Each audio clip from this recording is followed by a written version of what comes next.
Hello, welcome to STH English. Since last night, the big news has been the big bang inside Kabul. Not bang, but bangs. And then there was also a lot of bang bang on the streets as well. So, what was happening? You will get to know this when you hear the press conference to be held by the DGISPR inside Peshawar. A very interesting choice of the venue. He could have easily done that in Rawalpindi, but the choice of venue tells you where the gravity of the policy is now shifting. It is shifting towards Pakistan's northwestern borders.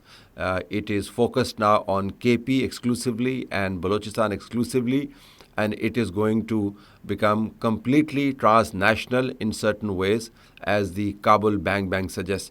You will get to know whether Pakistan fully, totally, wholly, and with great detail owns up to these happenings inside Kabul, or whether there will be space left for speculation. But if you were to follow the media assessments and some information that I already have, this clearly was a message to Kabul and to TTP that this time round it is for real and it is going to be total. And another message with regard to these strikes is that do not test our resolve. And you have already tested it. Now you will bear the retribution that is coming your way.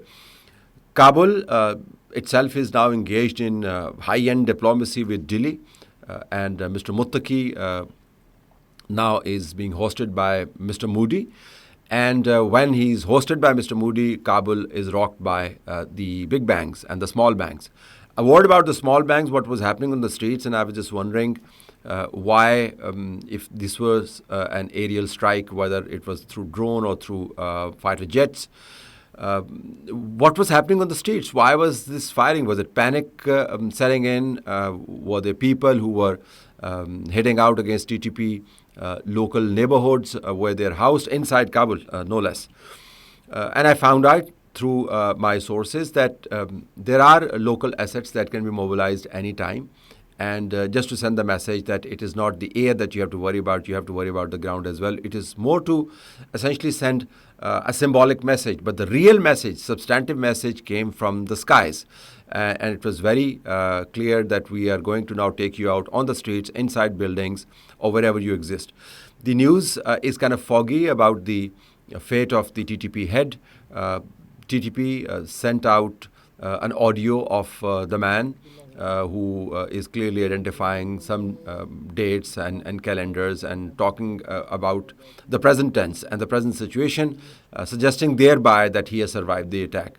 The news is also foggy about his accomplices, the number twos and number threes.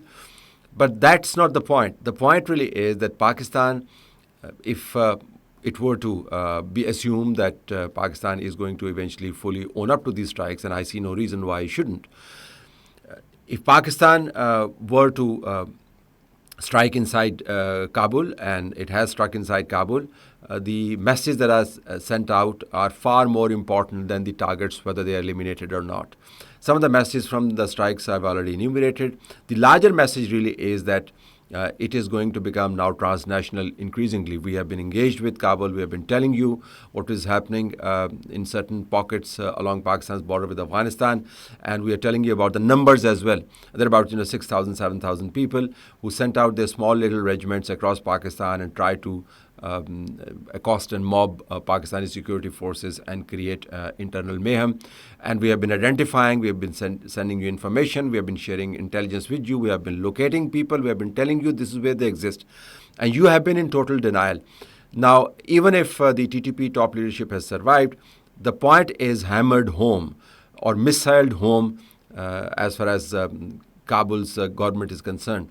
The point that is hammered or missiled home is this, that you have been telling the world that Pakistan doesn't have a case, Pakistan is lying, Pakistan needs to look at its own home and get its own house in order, whereas we have nothing to do with the TTP. But now the infrastructure of planning, not execution, the infrastructure of planning, the top leadership is sitting in Kabul, moving around in vehicles such as these, and sending out messages to the world that we have survived. So if they were sitting in some remote corner of, say, borderline areas near Kandahar or across the border in the Badlands, one could have said that yes, your jurisdiction doesn't spread there, though the argument doesn't hold because we know exactly Taliban's jurisdiction, where it exists and where it doesn't exist. But inside Kabul or around Kabul, on Kabul streets, inside Kabul's residential areas, that's where the TTP leadership sits. That is the message that is sent across to the world and to Kabul as well, that we know, we always knew that you were cheating and lying. We always knew that you were misleading the world. But now that we have struck and you are at a loss to explain what TTP is doing, this just underlines the point that we have been right all along. So that's the message that is very, very important. The other message is that nothing is beyond our reach, both of intelligence as well as capacity, and we are going to deploy all resources which will be coming together in the shape of a decisive, kinetic reaction, retributive, swift justice. This takes the battle against counterterrorism and counterinsurgency to the next level. Counterterrorism more like it, counterinsurgency less. But the battle has entered into a new phase. And the message back home at the DGISPR is to hold a press conference in Peshawar is also very clear. I spoke about this briefly yesterday when I talked about the 3 or 4 layers of problems that are emerging in KP, the political layer, the regional layer, the international layer, and the domestic layer.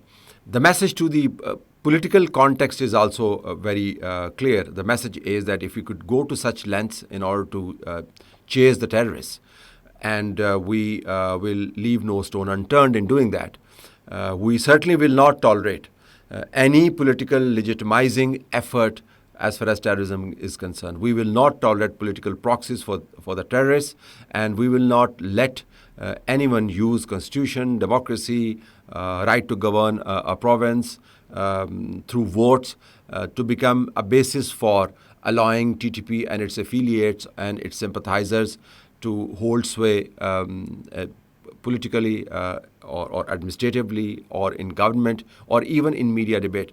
I think that message is abundantly clear. So the strikes are a norm changer. They are a game changer. They are a phase changer.